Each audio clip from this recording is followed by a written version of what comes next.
Coming up on AOPA Live this week, a look at the sequester up close and personal. Fire in the cockpit, what should you really have with you? Rod Machado has the cure for lazy feet. And flying with the Coast Guard Rescue Squad. AOPA Live this week begins in just a moment.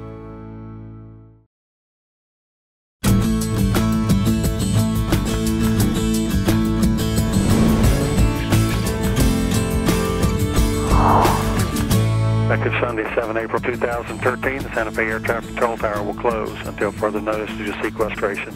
No controllers available to assist, no ATC services provided. Please write your congresspeople, email, phone calls, Ben Lujan, Martin Heinrich, Tom Udall in the state of New Mexico, see if we can keep the tower open. Other than this, your contact UAV information X-ray. That's the sound of sequester. Hello everyone, I'm Tom Haynes and we're here in the land of enchantment, Santa Fe, New Mexico. And even 1,395 nautical miles from Washington, D.C., the effects of the sequester loom large. Santa Fe Airport Manager Jim Montman says that with his airport's 3 intersecting runways and mix of traffic, he's very concerned about safety if his contract tower closes. It's a safety concern to us. It's not that the airlines can't continue to operate or that the airport would close. We all know that that's not the case. It's the potential for mid-air collision. Los Alamos National Laboratories is very nearby, and the tower controllers and the radar and everything that we have here provide some element of security. For that, we're a National Guard base for helicopter operations. We're also a large base for firefighting activities throughout the fire season in this part of the state. So there's lots of reasons that are just not local orientation issues that we believe would impact not only our local interest but the national interest by closing. Santa Fe Airport generates about $53 million a year for the community.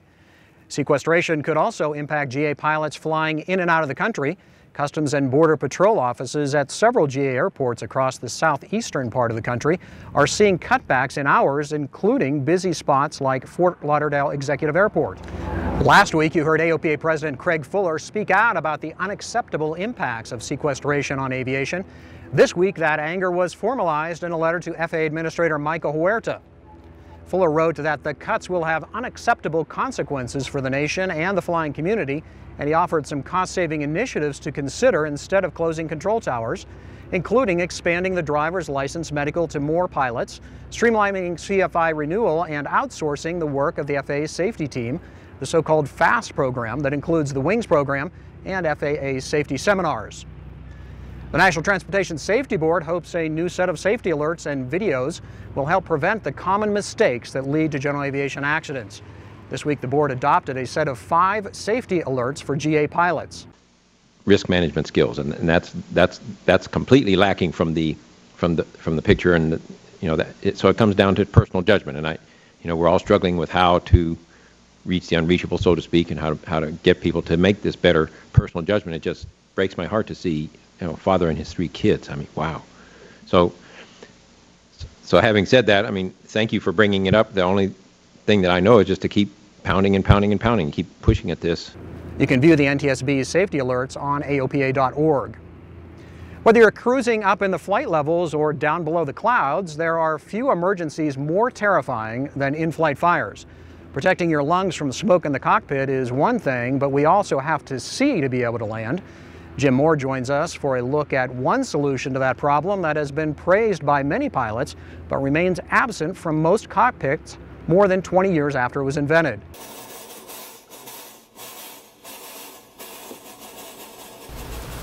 For 1,000. Okay, we got smoke happening. Texas pilot Theodore Wright described to me last year a scene like this one after a fire started in the forward compartment of his Baron cruising at 11,000 feet over the Gulf of Mexico. He got the twin down and ditched in a couple of harrowing minutes. I was comfortably on the ground with theatrical smoke in place of an actual fire. A simulator in the lobby of Banyan Air Service at Fort Lauderdale Executive.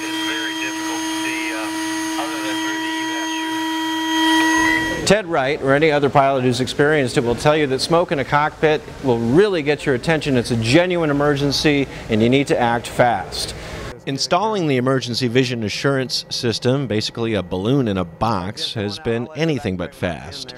Developed in the early 1990s, the current model came to market more than a decade ago. About 2,000 are currently installed, most in corporate jets. JetBlue is one airline customer.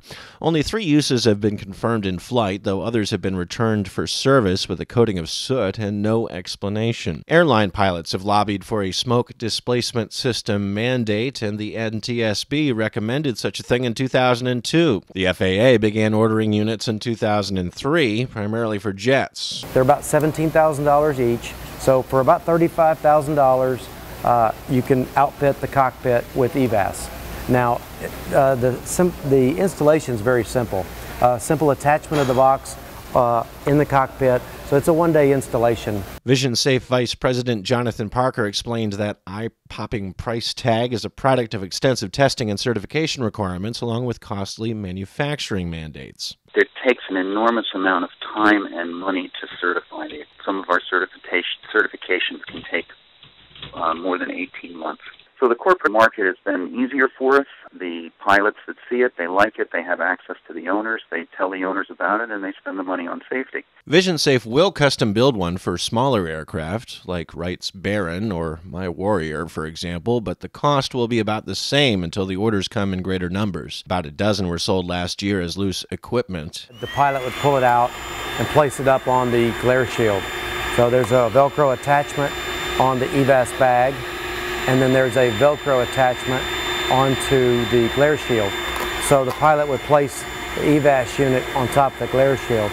Wright told me in a recent email he had not been aware EVAS exists, but if it performs as advertised, he'd like to see it as an option for GA aircraft. Might not have made a difference in his water landing, he added, but could be the difference between life and death over land. At Fort Lauderdale Executive, I'm Jim Moore, AOPA Live. You can experience the EVAS system in action at Banyan Air Service in Fort Lauderdale and other locations around the country. Visit AOPA.org to learn more. When we come back from Santa Fe, Rod Machado has the cure for lazy feet, fighting 40-knot winds and 20-knot waves just for practice, and it just gets better. A look at the Generation 5 Cirrus SR22T. Don't go away. AOPA Live this week. We'll be back in a moment.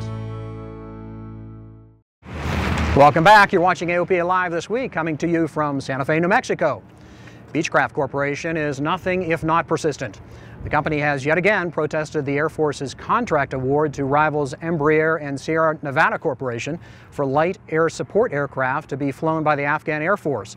This time, Beechcraft will protest to the Government Accountability Office, complaining that the winning aircraft, the Super Tucano, is more expensive and less capable than the Beechcraft AT-6.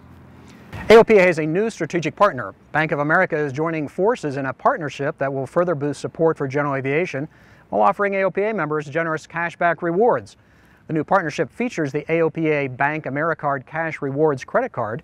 Through the strategic partner relationship, Bank of America also will be providing sponsorship support for programs and services that benefit AOPA members. Bank of America becomes AOPA's 4th strategic partner, along with Enterprise Holdings, Aircraft Spruce, and Aerospace Reports. Well, do you have lazy feet? Most pilots do. Many of us seem to have forgotten what those things on the floor really are for. In this week's License to Learn, Rod Machado shows us an easy way to fly coordinated, and he's not talking about your clothes colors. In 1942, Wolfgang Langewiesche wrote his classic and famous book, Stick and Rudder. And in that book he said that in 10 years hence, airplanes would probably no longer have the need for rudder pedals. In other words, the airplanes would probably have, like some airplanes have today, rudder and aileron interconnects that would work through the entire airspeed regime of the airplane.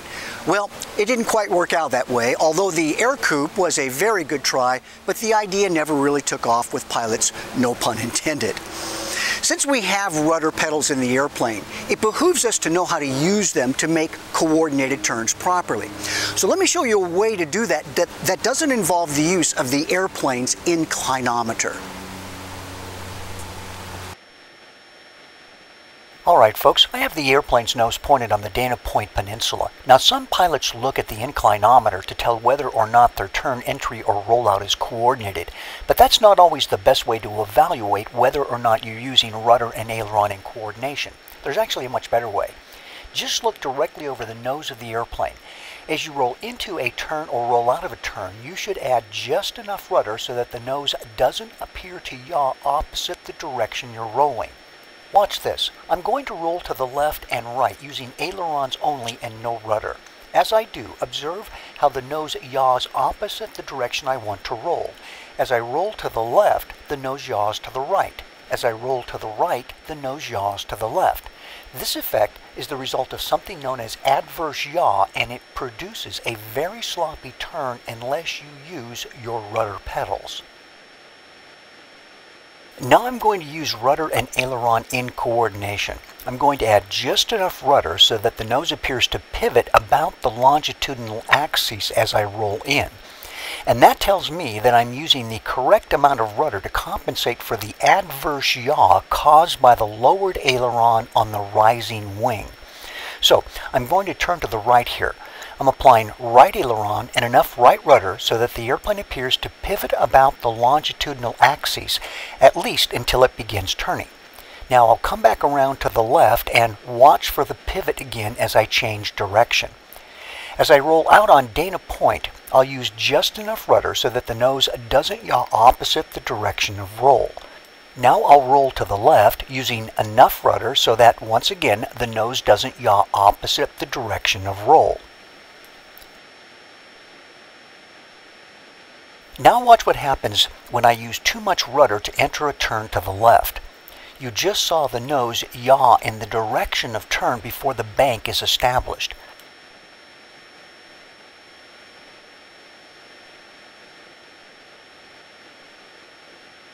Here's an example of using too much rudder to enter a turn to the right.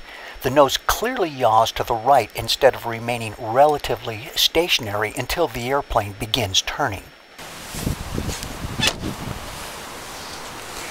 So there you have it. That's a very simple technique for evaluating how much rudder to use when rolling into or out of a turn that doesn't involve having to look at your inclinometer. And that's a good thing, because when I was a student pilot, even if they were to put cold Vaseline in that inclinometer tube, somehow or another I would have managed to get that ball to bang up against one side of the glass or the other.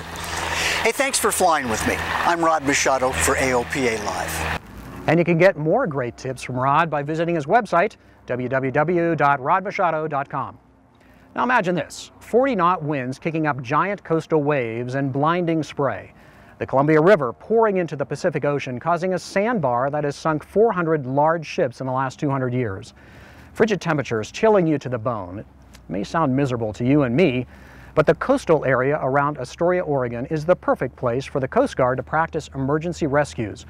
AOPA pilot senior editor Al Marsh reports from the Advanced Helicopter Rescue School. We're here to help you gain more tools, gain more tricks, techniques, different things to help you perform your job better in different circumstances that you might normally encounter. 8 times a year, Coast Guard crews gather at Astoria for advanced training. I don't want to go where it's crazy, but just be respectful. Everyone in here is learning. They use the nearby surf, the cliffs of Washington State, just across the river, and the Columbia River Bar, where violent waves have sunk 400 large ships in 200 years.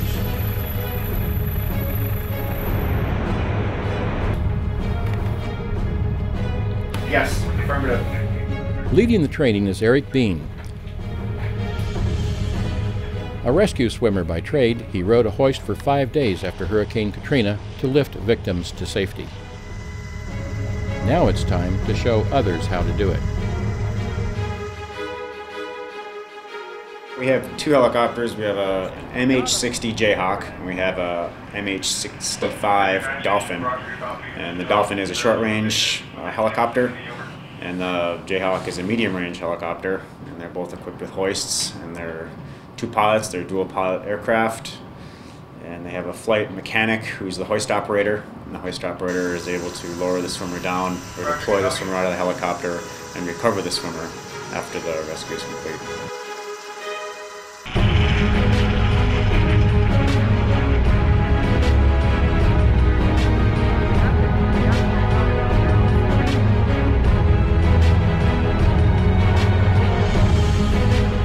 On the first day, 7 to 9 foot waves chop up the surf at Fort Stevens State Park.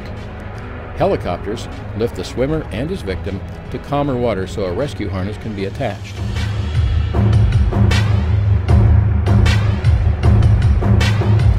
The next day, crosswinds at the cliffs of Lewis and Clark National Park make hovering difficult. The swimmers are rock climbers today.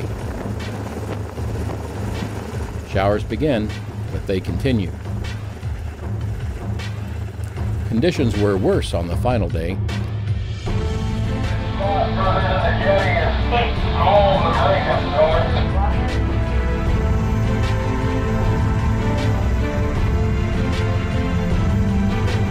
Pilots hovered well above 20-foot seas to avoid getting hit by a wave.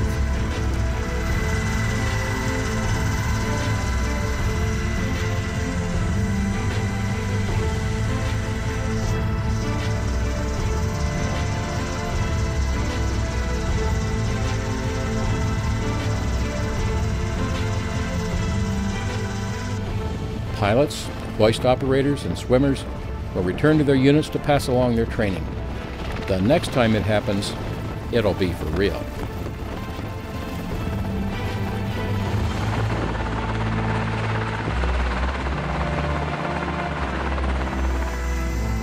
In Astoria, Oregon, Al Marsh, AOPA Live.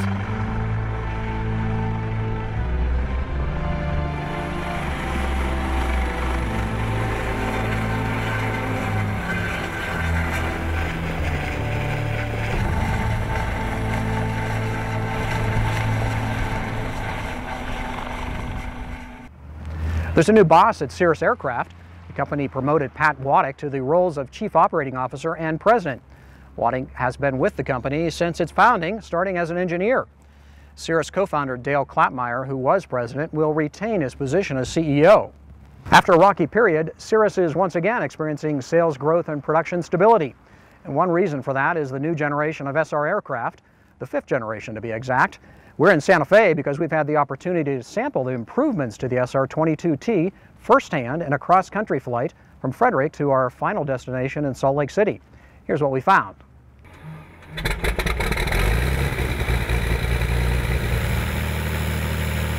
So here we are in an SR-22T, the 5th generation Cirrus. We're at about 8,000 feet, flying along over the Midwest, just south of Cincinnati, actually.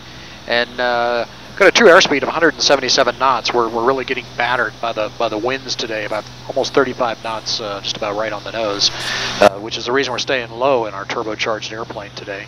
But still getting pretty good efficiencies at about 18 gallons an hour, as we're doing, like I said, 176 knots, about 143 though, only across the ground thanks to the wind. So with me is Matt Bergwall from Cirrus. So Matt, tell me about the Generation 5 airplane. What's different about it? The biggest improvement of the 5th generation Cirrus is the increase in gross weight. It went from 3,400 pounds to 3,600 pounds, which equals about 200 pounds of a useful load that you can now carry in the airplane. It allows our customers to go farther with more people, and carry more things. Get to that additional gross weight, what'd you have to do to the airplane? There was we had to look at everything on the airplane. We had to do structural changes on the airplane. For the wing spar had to get stronger. The landing gear had to be checked. Our flaps had to be changed for a lower stall speed. But the thing that was the toughest was actually the parachute. What'd you have to do to the parachute? The parachute had to get bigger. The reason why it had to get bigger, because the energy had to be the same where it impacts on the ground as our 3,400 pound airplane. So in order to do that, you have to decrease the descent rate, right? And you can do that with a bigger parachute. Okay, which obviously adds some weight. Yes, it does. It's one of the nice things about the change to the flap system, though, is I guess with beefier hinges and whatnot, you're able to increase the flap deployment speed, right? Correct. 50% flap deployment speed changed from 119 in our previous years to 150 in this aircraft. It's really significant. It's very significant. Really, it helps alleviate the need for, really it gives flexibility to the pilots to be able to do what they need to do. So now with the new flap speed, you have a really powerful tool to help you either slow the airplane or descend the airplane and manage your speeds a lot better, almost like speed brakes. Correct. So what sort of flexibility does the extra gross weight bring to the pilot? The gross weight brings a lot of flexibility, especially when you bring in our known ice protection system. When you bring in our flex seating, the 5-place flex seating that we have it back. Right. What it allows you to do is allows you to get the most out of your missions. If you're flying in known icing conditions, it allows you to fill up the tanks with TKS fluid, which when full is about 80 pounds, and allows you to get through those icing conditions with still a pretty good payload. It allows you to fly, you can have 4 fairly bigger sized people and go a good 700 miles in a very well equipped airplane. It offers you just tremendous flexibility on what you can carry, how far you can go, and what you can fly in. Look for more on the new Cirrus in an upcoming issue of AOPA Pilot Magazine. And that's it for this week. Thanks for watching. We hope to see you back here next Thursday for AOPA Live This Week. I'm Tom Haynes.